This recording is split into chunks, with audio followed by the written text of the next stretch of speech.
तो हेलो बच्चों, तो आज हम लोग स्टार्ट करने वाले हैं। ठीक है, फेबेसी फैमिली के बचे हुए प्लांट। फेबेसी फैमिली के हमने 12 प्लांट पढ़ गए हैं, 3 बचे हुए हैं, उन तीनों को रिवाइज करेंगे। इसी के साथ फेबेसी फैमिली यहाँ पर खत्म हो जाएगी। ठीक है, हम जितना भी पढ़ाएंगे आपको फैमिली वाइज ही पढ़ाएंगे। ठीक है, पूरा किस फैमिली में क्या क्या है, तो उस हिसाब से आप याद कर जाएंगे तो ज़्यादा ईजी रहेगा। तो सबसे पहले इसका जो मेथिका है उसका लैटिन नेम क्या है? टाइगोना फ्यूनम ग्रेसम। ये कौन सा प्लांट है? मेथिका है। हिंदी में से मेथी कहते हैं, अंग्रेजी में फ्यूनक कहते हैं। इसका क्या होता है? छुप होता है। ठीक है, इसके पर्याय क्या? बहुबीजा, बहुपत्रिका या पीत बीजा, यानी मतलब पीले बीज की होती है। ठीक है, रसपंचक की बात करें, रस इसका कटु होता है। गुड़ जो होता है लघु स्निग्ध होता है। वीर उष्ण होता है। विपाक कटु होता है। और दोषकर्म वात शामकी, ये कैसी है? वात को शांत करने वाली है। इसका पंचांग इस्तेमाल करते हैं हम लोग। ठीक, मेथी का तो पंचांग इस्तेमाल करते हैं, पूरा उखाड़ के इस्तेमाल कर सकते हैं।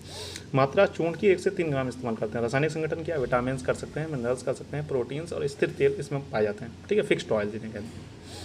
विशिष्ट मेथिका चूर्ण, मेथिका मोदक और चतुर्बीज चूर्ण के रूप में भी इसका इस्तेमाल करते हैं।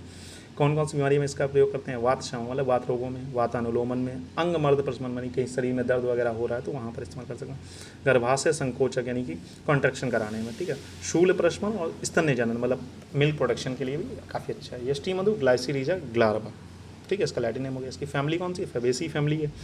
हिंदी में मुलेठी कहते हैं, अंग्रेजी में क्या कहते हैं? लिकोराइस कहते हैं। ठीक है, ठीक है, इसका क्या होता है? गुल्म होता है।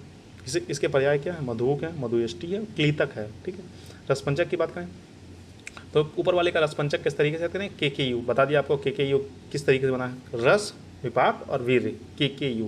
के से हो गया कटु, के से हो गया कटु और वीर्य हो गया आपका उष्ण। ठीक है, इसका क्या रस है? मधुर, गुरु स्निग्ध, शीत, मधु। तो एमएमएस, तो एमएमएस एसटी मधु को आप एमएसटी मधु का एमएमएस इस तरीके से याद कर सकते हैं, तो याद भी हो जाएगा। मधुर, मधुर, शीत और मधुर है तो गुरु स्निग्ध होगा। ठीक है, वात पित्त शामक है। प्रयोजन क्या है? इसका मूल है। मात्रा कितनी है? चूर्ण की 3 से 6 ग्राम है। इसमें रासायनिक संगठन क्या है? ग्लाइसिरीजिन है, याद हो जाएगा।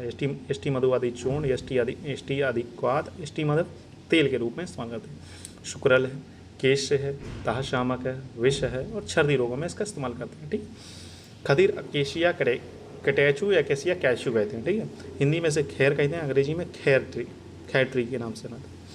इसे इसका पर्याय है बाल पत्र, रक्तसार और कुष्ठग्न, क्योंकि खदीर को श्रेष्ठ कुष्ठग्न के रूप में मानते हैं। ठीक, बहुत अच्छा इसका कुष्ठग्न प्रॉपर्टी देखी जाती है।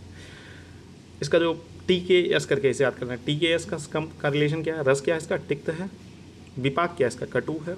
वीर्य क्या है इसका? शीत है। तो अगर तिक्त है तो लघु रूप शीव विपाक होगा। ठीक है, और दोषकर्म में कफ पित्त शामक होगा। प्रयोजांग जो इसका है वो त्वक है। मात्रा चूर्ण की 1 से 3 ग्राम है। इसका जो अगर रासायनिक संगठन में कैटिचिन है, कैटिच्यूटैनिक एसिड है, खदिरादिष्ट है, खदिरादि क्वाथ है। कौन कौन सी व्याधि में इसका प्रयोग करते हैं? अतिसार में, रक्त पित्त में, कुष्ठ में और कांडों में इसका हम लोग अच्छे तरीके से इस्तेमाल करते हैं। ठीक है बच्चों, यहाँ पर आपकी फेबेसी फैमिली एंड होती है। ठीक है, जितने भी फेबेसी फैमिली के प्लांट्स पढ़ाएं, अगर उनसे रिलेटेड कोई भी डाउट है तो आप ये जगह पे कमेंट करके पूछ सकते हैं। ठीक है बच्चों, फिर मिलते हैं नेक्स्ट लेक्चर में। तब तक के लिए हैव अ नाइस डे। पढ़ते रहें, मस्त रहें।